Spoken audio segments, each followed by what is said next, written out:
So welcome, everybody. We're excited to have you here with the National Constitution Center. My name is Carrie. I'm the Chief Learning Officer here at the center. I'm excited to have you in class today because today is a fantastic topic. It's the 19th Amendment. We're going to look at the women's right to vote and how that's wrapped around the women's fight for equality and freedom.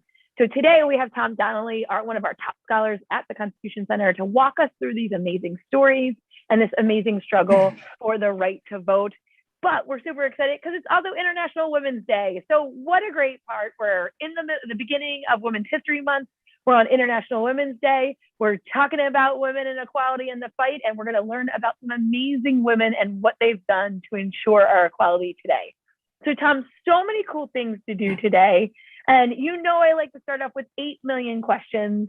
One of the questions is, how's the fight for equality and the fight for the vote interconnected? And you can jump to these wherever you want during today's class. 30 minutes, people. We're going to get through it, and you guys can ask as many questions as you want. But also, who are some key figures? How is federalism such a key part of this story, and how does it work? And then finally, when we talk about the ratification of the right to vote for women on the 19th Amendment in 1920, who were left out? And how does that story really play on the conversations around race and gender and the fight for all of us to have the ability to vote and equality? So many good things. I know we like to start off with Ruth Bader Ginsburg, but we've got this big idea for the class, and you spell it out so nicely. So I figured I'd kick off this class with a big idea. Go for it, Tom. Walk us through this, and then maybe we'll talk about RGB. Sure. So yeah, today we're talking about the 19th Amendment, which wrote the women's right to vote into the Constitution.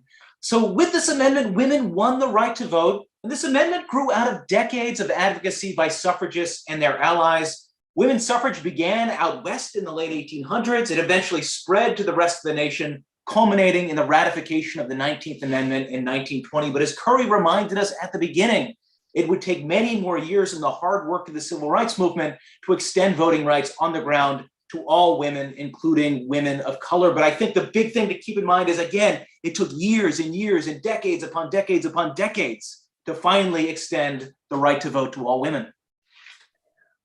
And there's so many things that we have to unpack here and so many decades to go through. And we will. We're going to start from colonial period and run all the way through to conversations around equality for women today. We're going to get it all in, I promise.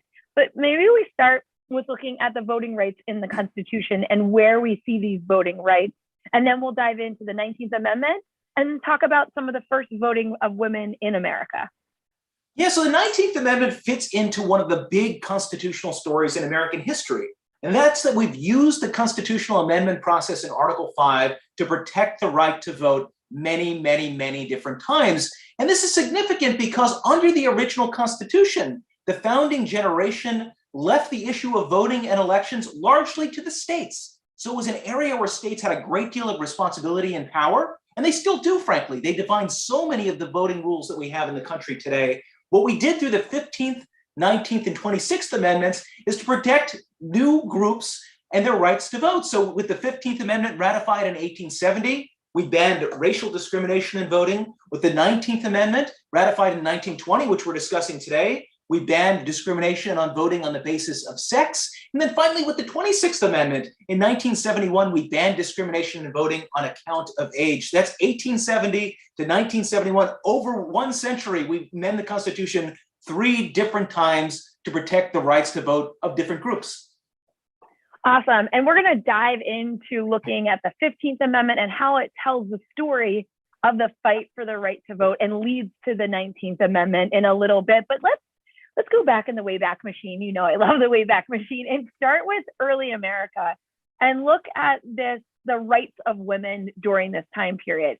Because when we think about the right to vote and right to choose the people who are making laws for you, so much of that women said from the beginning, no, we need to have a voice and agency in this. But let's lay the groundwork of what it was really like for women in early America, and then how that has kind of ebbed and flowed over time, because it's not always, just progressively getting better. You've got some zigzags on that storyline. Absolutely, yeah. So if we're thinking of early America, the founding, Again, the original Constitution, it's leaving these decisions to state and local governments. And what happens is, in these early laws, if we're looking broadly across the various states, what is the general rule? It's that voting is left to white male property owners. And so it's a restricted universe of voting to white male property owners. And so in the context of the founding generation, in those early years, women are treated like many other groups that are excluded from the vote, like the poor, those without property. And the general theory was the same. The founding generation viewed these groups as dependent economically, politically, and legally on other people. In the case of women, it was viewed that they were dependent upon their husbands. So the other thing to note, though, is that part of this is written into the law. And so for women didn't have the power to hold property on their own, to enter into contracts, to sue or be sued, and of course, as we're discussing today, the right to vote. The legal doctrine, the technical term for this relationship here is coverture. And that means that husbands assume the legal rights and obligations of their wives when they became married. And so as we're discussing the push for the women's right to vote, which is going to build as we get into the mid-1800s, it goes hand in hand with a broader push to bring greater equality to women, and especially to restore property rights to married women. The last thing that's on this screen that's important is, so what's one of the theories behind keeping the right to vote for women? It was this idea known as virtual representation. So this is the view that women's suffrage wasn't necessary because husbands, as heads of the households, already represented their wives and families in the political process. So Kurt, if we're looking at the big set of ideas and laws that are framing the push that's to come, this is the big background that extends beyond just the vote itself. So it's almost like your household is a mini community and your virtual representation is your husband or your father, right? Like if you're not married or your husband died, it would be your father, but you never got to vote them in, just to be clear. You never got to pick them. Sorry, this always makes me a little angry just to think about this moment. Then, this kind of dynamic that women were under for so long. But here's the weird part of it that always blows my mind after kind of looking at this, then realizing in some states, and Tom, your state, they did allow women to vote for a short period of time during this time period.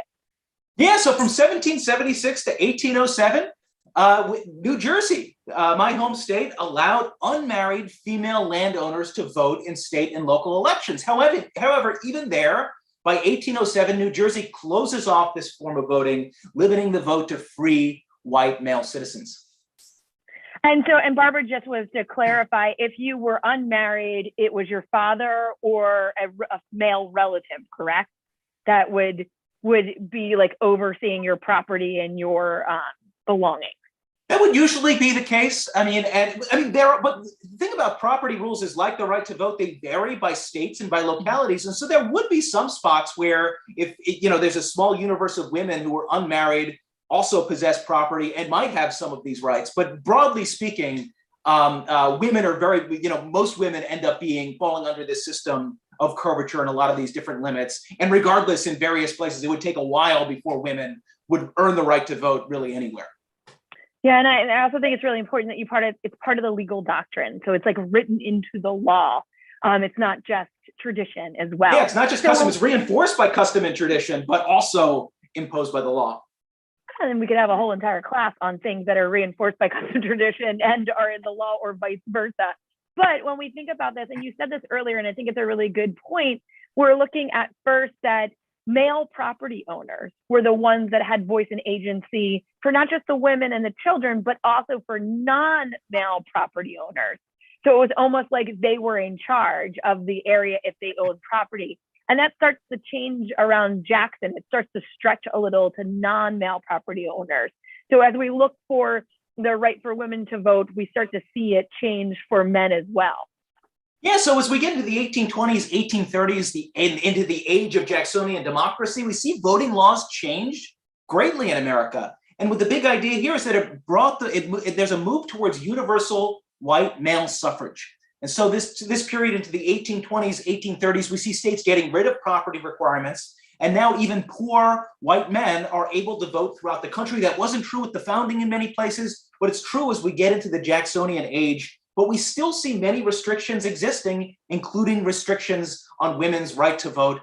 But as we sort of get into the mid 1800s, Curry, that's where we really see women really beginning to push back in a big way. We have reformers organizing conventions and lectures. We have them circulating ideas in newspapers, petitioning state governments to recognize women's rights. We see some victories at the state level on these issues of women's property. And so we have the Married Women's Property Act of 1848 in New York, granting property rights to married women. And so women are starting to win some victories on that front in the battle against coverture. At the same time, we also see, at least, in many ways in our historical memory, one of the first really big gatherings pushing for women's suffrage. And that's the 1848 Seneca Falls Convention in Seneca Falls, New York, organized by Lucretia Mott and Elizabeth Cady Stanton. Both of them were actually abolitionists in their own right. So we see already in this early phase a fusion of women pushing for suffrage. Many of those key reform figures are also pushing to end slavery in the United States. This gathering attracts about 300 people. It gives rise to one of the great documents in American history, the Declaration of Sentiments, largely authored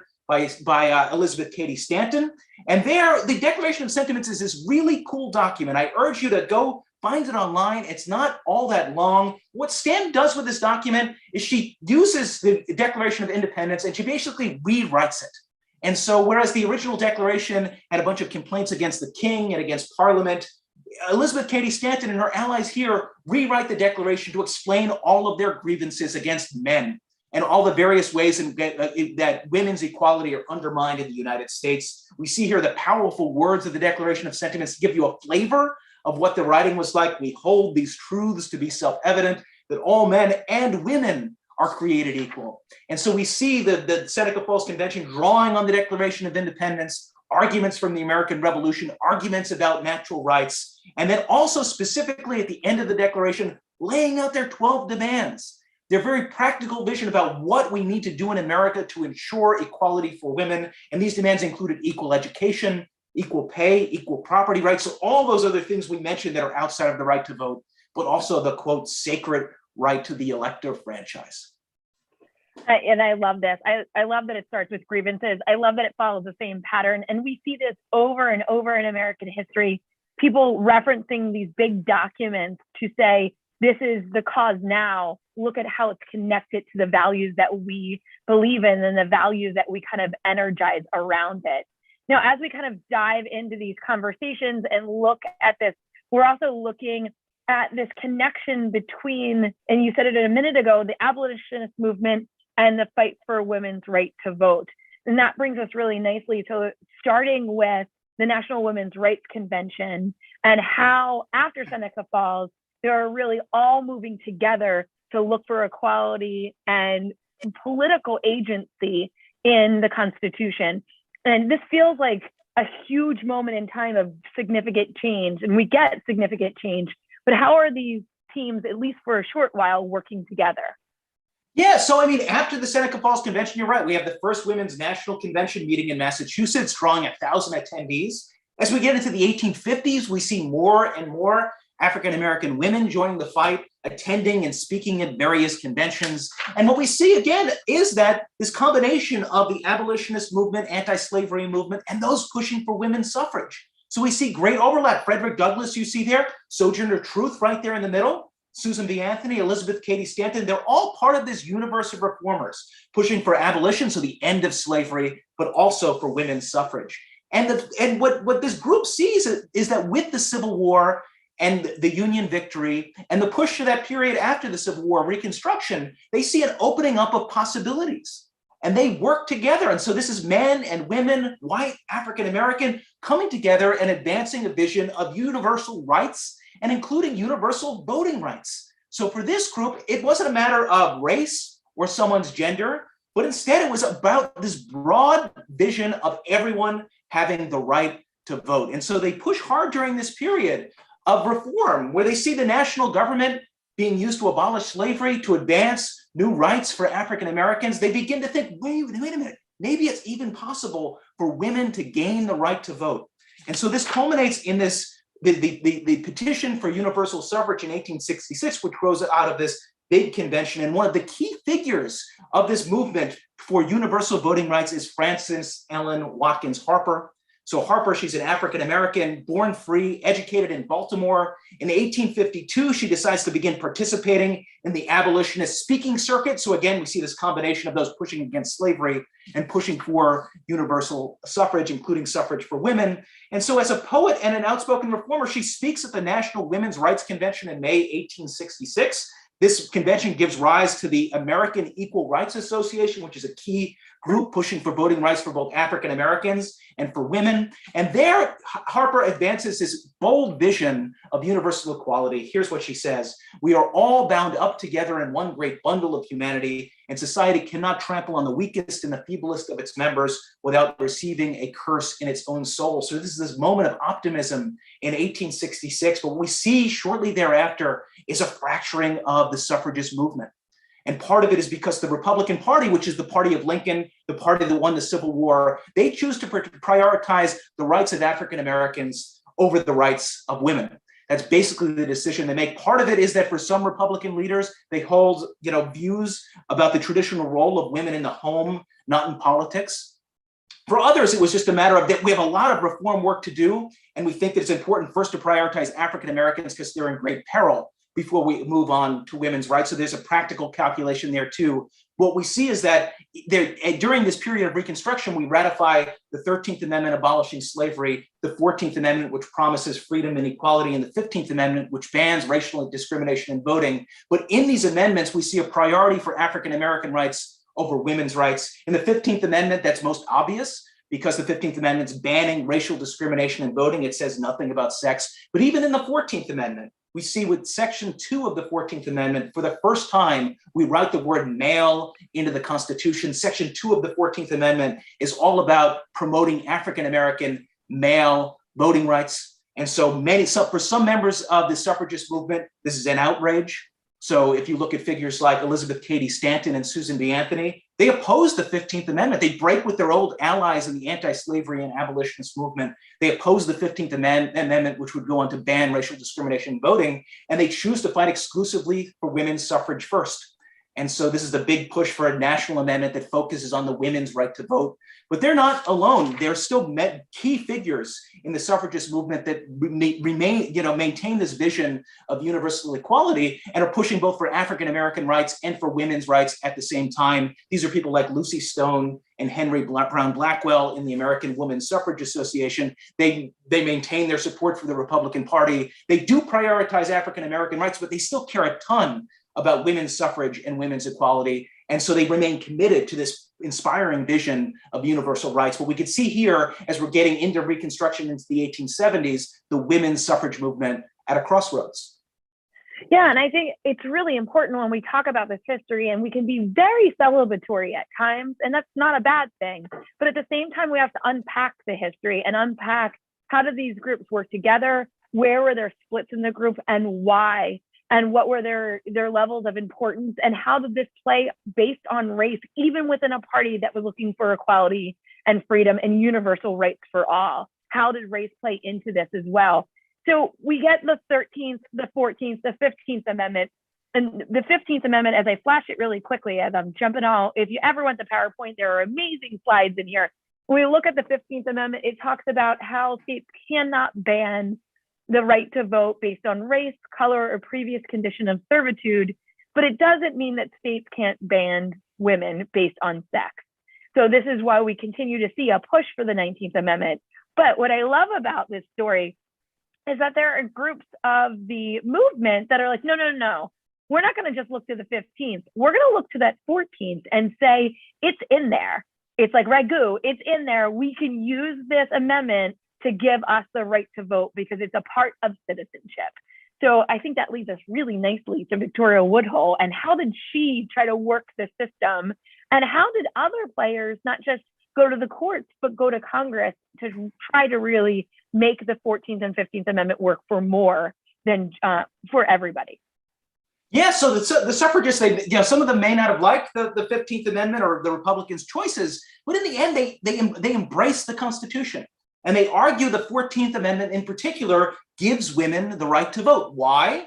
Well, we see that with the 14th Amendment, women are citizens of the United States. And under the 14th Amendment, the 14th Amendment protects US citizens and their privileges or immunities, which should really, you would think of them as their big national rights. So we see women go to Congress and to the courts to lay claim to the 14th Amendment and say that the 14th Amendment protects our right to vote. In Congress, you're right, the key figure is Victoria Woodhull, who's an important suffragist who goes to Congress in 1871, petitions Congress to pass a law recognizing women's right to vote, enforcing women's right to vote using Congress's power under the 14th Amendment. Woodhull says is, I do now claim that I am equally with men possessed of the right to vote. Woodhull appears before a House committee to make this argument, and she's the first woman to do so in American history. So it's this really important, powerful moment, women saying, Congress, look at the 14th Amendment, you have the power to grant us the right to vote, to enforce that privilege or immunity of national citizenship, do it. So that's inside Congress. Inside the courts, we see the suffragists use the Reconstruction amendments to push for the right to vote in a movement known as the New Departure. And so constitutionally, they're making the same argument that Woodhull made. They're saying we women are citizens. Voting is a privilege or immunity of US citizenship. The 14th Amendment says that you have to protect those privileges or immunities. Courts recognize our right to vote. And so from 1868 to 75, hundreds of women embraced this argument. And some women actually successfully voted, depending on what state and locality they're in, they were allowed to vote. Well, most were turned away, arrested, and were fined. The most famous person that falls in that category is Susan B. Anthony. But what's so amazing about this movement is it culminates in one of the first big voting rights cases before the Supreme Court, a case called Minor versus Happersett. There, Virginia Minor is one of the key figures pushing for this argument of the new departure. She challenges a St. Louis registrar's decision to block her from registering to vote. She says, no, you can't block me to vote. Look at the 14th Amendment. So Minor argues that women are US citizens, that voting is a privilege, and that the Supreme Court should recognize this and grant women the right to vote under the 14th Amendment. But a unanimous Supreme Court says no. They say basically, yes, women under the 14th Amendment are US citizens, but the right to vote is not a privilege or immunity of United States citizenship, even after the 14th Amendment. That decision, whether or not to grant women the right to vote, is up to the states. It's a question of federalism, and different states can reach different decisions. So women, if you want the right to vote, go try to get your state to pass a law or to alter the state constitution. And this really kind of talk about another turning point or another split. What we see after this is we see the movement kind of take two turns, start to go, okay, fine, we're going to go state to state. We're going to go to our states and we're going to push for women's right to vote. But at the same time, so bottom up, go top down and say, now we need to also push for a constitutional amendment to ensure the women's right to vote is in the Constitution. So when you think about that bottom up and top down, would it have been like, or it's not really a would have question, but why did they do both? Was there a reason why they just didn't want to go straight for the 19th Amendment? Because then that would be the supremacy and every state would have to follow. Or was it that you can get traction in the state level and make more impact in a shorter period of time? And the long-term goal or the long-term, big objective was national voting as well. So just a thought as we dive into the next storyline or a question, really. Yeah, I mean, I think they tend to be mutually reinforcing. And so like the Article 5, the requirements to amend the Constitution, it's really hard. It's a very high threshold. You have to get a 2/3 vote in each House of Congress, and they get 3/4 of the states to say yes. So you'll often see constitutional reformers use the kitchen sink approach. We're going to try to get a constitutional amendment done at the national level, but at the same time, we're also going to do what we can. If there are powers of the states to advance our interests, we're going to try to do that too. So I think it's as practical as that. Got it. So let's start with the state attack. Going from state to state, how did that work and why was it successful? Yeah, so I mean, in the end, women's suffrage is one of the great examples of what Louis Brandeis, he calls the states the laboratories of democracy. And so this is the idea that in our constitutional system, our system, federalism, leaves a lot of powers in the states. And one of the benefits of that is that different states can try different things. They can try new things. They could be bold. They could take on experiments that a lot of their fellow states do not want to take on. And when those experiments work, we can see other states adopt the same approach. And sometimes even we might pass a constitutional amendment or national laws that make that a single approach that the entire nation is going to follow. And so in the case of the women's right to vote, this is what we saw. The suffragists looked at this as what they're pushing for is a big change to how our political system works. They knew that there was a lot of opposition to it, a lot of concern that the right to vote might be bad for women and it might be bad for the country. And so what they decided to do is, we're going to show that this works. We're going to try to get some states to say yes, to give us the right to vote. And we're going to show the rest of the nation, you have nothing to fear. And in fact, it may even be a good thing if women had the right to vote. And so this story begins out west with the Wyoming Territory in 1869. And then in the 1880s and 1890s, we see Colorado, Idaho, Utah, all grant women the right to vote. So it begins out west, women are granted the right to vote. But then as we get into the 20th century, and especially from 1910 onwards, we see other states listening to the suffragists' arguments, seeing how the vote worked out west and saying, this isn't such a bad idea. Maybe we should try it ourselves, grant women the full right to vote. So we see states like Washington, California, Arizona, Kansas, Oregon, Montana, Nevada, New York in 1917, which is a huge deal. And then Michigan in 1918, also a huge deal. Two big states, all of these states granting women the full right to vote. So by 1919, 15 states permitted full women's suffrage. But even in other states that didn't grant full voting rights to women, they would often allow women to vote in certain elections, for instance, for president or for school board elections. And so there's this great experiment in the women's right to vote that's spread throughout the nation. And finally, this experiment culminates in the ratification of the 19th Amendment. And it's amazing to watch it kind of like, just like Brenda said, bubbling up from the states. Now, we see this kind of push for the 19th Amendment, not just coming from this slow creep across the country alone, but also there's a lot that goes into it. So there's parades and festivals, but there's also protest.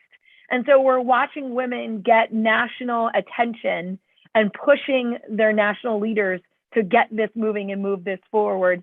But we're also, again, seeing a split in these organizations on how they treat the African-American women as a part of their groups and their coalitions. Yeah, great example of that is what you have on the screen here, Curry. This is the Women's Suffrage Procession of 1913. It's a massive parade. There were about 5,000 women across the nation gather in Washington, D.C. to push for the right to vote. The plan is to march from the Capitol building all the way down Pennsylvania Avenue. And so they march. They're greeted by a bunch of rabble-rousers. We see violence. We see 100 women end up in the hospital. Why did they march then? Well, it was right before Woodrow Wilson's inauguration. So it was a way of drawing attention to women's suffrage right as a new president was coming to office. But at the same time, you're right, Curry, that this parade exposes the divisions in the movement itself. The suffragist movement has always been a movement that's brought together people of all races. And so, but what we see in the women's suffrage parade is that the parade organizers require the African-American marchers to march at the back of the parade, not with their state delegations. And so we can see there the frictions by race between white suffragists, African-American suffragists, but 4 states refused, and they had integrated processions. And of course, one of the great examples is who you see on the screen here, Ida B. Wells, who she's from Illinois, and she said, I am not marching at the back of the parade. And so she joined her delegation from Illinois. Ida B. Wells, if you don't know a lot about her, is one of the great civil rights figures in the history of the United States, important to the suffragist movement, important to the civil rights movement. She was a co-founder of the NAACP. She investigated violence against African Americans in the South in the late 1800s and early 20th century. So much of what we know about that violence comes from her courageous journalism. She's an amazing figure, and so I urge you to learn more if you don't know a lot about her. Can't believe I muted myself. Awesome figure, great share. I'm just realizing, so when when we think about the march, this march in 1913 on Washington, and it's right before inauguration, I also think about, I didn't realize that the Women's March, which is the largest march in Washington, D.C. ever of like, what was that, like 8 years ago, 10 years ago, that was right before inauguration too. Was that like on purpose? Were they hearkening back to these marches from women back then? Just clicking it all together at this moment? I don't know. That's a great question, Greg. I never really thought about that. I didn't either until you just said it, but let's keep talking about women marching and protesting. So the first protest at the White House, we think, if you ever go to DC and you walk by the White House, there is always somebody protesting. It's just like, it's a public square and it's a First Amendment square. And so it is what is expected there, but it wasn't common. And, when I think about the story and this picture, I always laugh because this is the first protest at the White House. And tell us a little bit about this. And I love that it's some of the ideas that were being tested in the years prior in England and the push for the women's rights in England that spilled over with some of the leaders that came over to America. So tell us a little bit more about this protest. Yes, this is a new generation of suffragists. They're younger, and they're so often called like the militants, the militant suffragists. But the idea is that they're going to use direct action. They're going to get in the president's face and protest right in front of the White House. Key figure here is Alice Paul and the National Women's Party. And so what we're looking at here, it's 1917, and they're deciding, no, we need to get national action. There's lobbying happening in Congress. We have parades going on, but we're going to take this directly to the White House front yard. And so women begin protesting in front of the White House. Initially, Woodrow Wilson is kind of amused by it. He'll wave to the protesters. But we know also in 1917, it's when the United States enters World War I. And so after the United States decides to enter World War I, we see a crackdown on the protesters in front of the White House. Many of these women are arrested. They're mistreated while in custody. And this also helped shape public opinion around the women's suffrage. And so, Curry, what we see here at the national level is just combined action happening on multiple fronts again. So we have all the action at the state level, but at the national level, we have key figures, key groups lobbying Congress, so just conventional lawmaking, what you'd think. Ordinary women during World War I proving their loyalty by helping with the war effort. But also we see militant suffragists in front of the White House protesting, and we see women proceeding in parade. And so eventually this ends up reshaping public opinion. There was already support in Congress for women's suffrage, but it pushes the Women's Suffrage Amendment over the finish line to get Congress to approve it. It gets Woodrow Wilson, one of the great fence sitters on suffrage, to decide to support women's suffrage. And so finally we see Congress pass the 19th Amendment in 1919, following several failed votes. And then suffragists then face one final hurdle. Ratification requires approval by 3/4 of the states. But finally on August 18th, 1920, we see the ratification of the 19th Amendment. And I just find this so fascinating. So if you haven't been to our Article 5 class, this is such a prime example. And Tom talks about, getting an amendment to the Constitution takes so much work in all different fronts at the same time.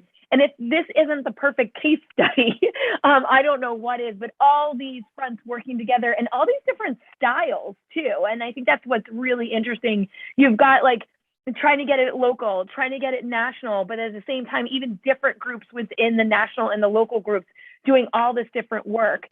But we know the amendment is passed in August 18th, 1920, but it's not like checkbox, okay, all women are voting. We don't see that happening. And we don't see African-American men voting in 1920 either. So what's the continued story after this? Because it's not like this amendment is passed and everything is fine now. So keep us going with what happened next. And I know we're almost out of time, so we can wrap up too. Yeah, so in November 1920, many women across the country vote under the 19th Amendment for the first time. President Warren Harding is elected, capturing 60% of the popular vote. But finally, after that time, the suffragists have this question: what are we going to do now? What is the next phase of this movement? Where are we going to go? For women of color, it was obvious. The 19th Amendment might have been ratified, but we still saw Jim Crow laws throughout the South. We still saw intimidation and violence keeping African American from the polls. And so women of color knew that they had more work to do. Unfortunately, many of their white suffragist allies didn't join them in this work.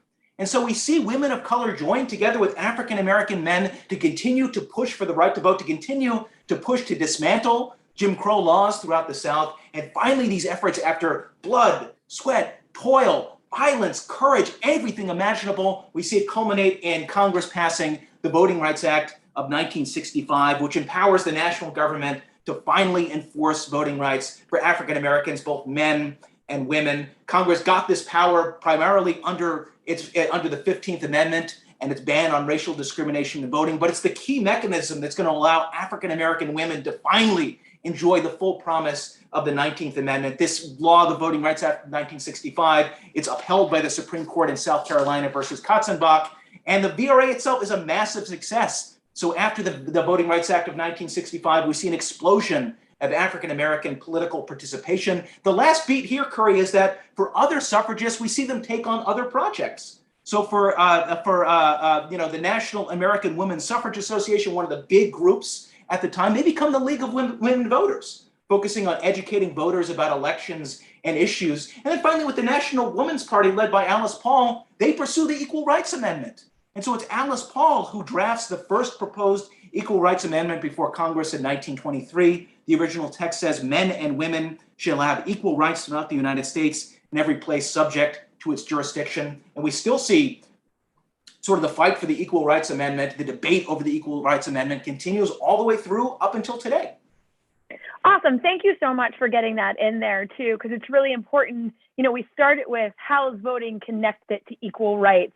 And we're going to hit that multiple times throughout the class, and then pulling it back together again and watching these women that were fighting for the right to vote also continue to fight for the rights of equality for women, and looking at how that's working now in this constitutional amendment that is still kind of on the books and on the state level as well. So Tom, thank you so much for going through all these. I think we have like at least 2 follow-up questions. So students, if you have to jump, we understand you're out of time. And it was great to have you in class today, not at night yet. But if you don't have to jump, hold on for 1 second, because Fred's question's good and I want to know the answer for it too. So just give me 1 minute, everybody. And thank you so much, Tom.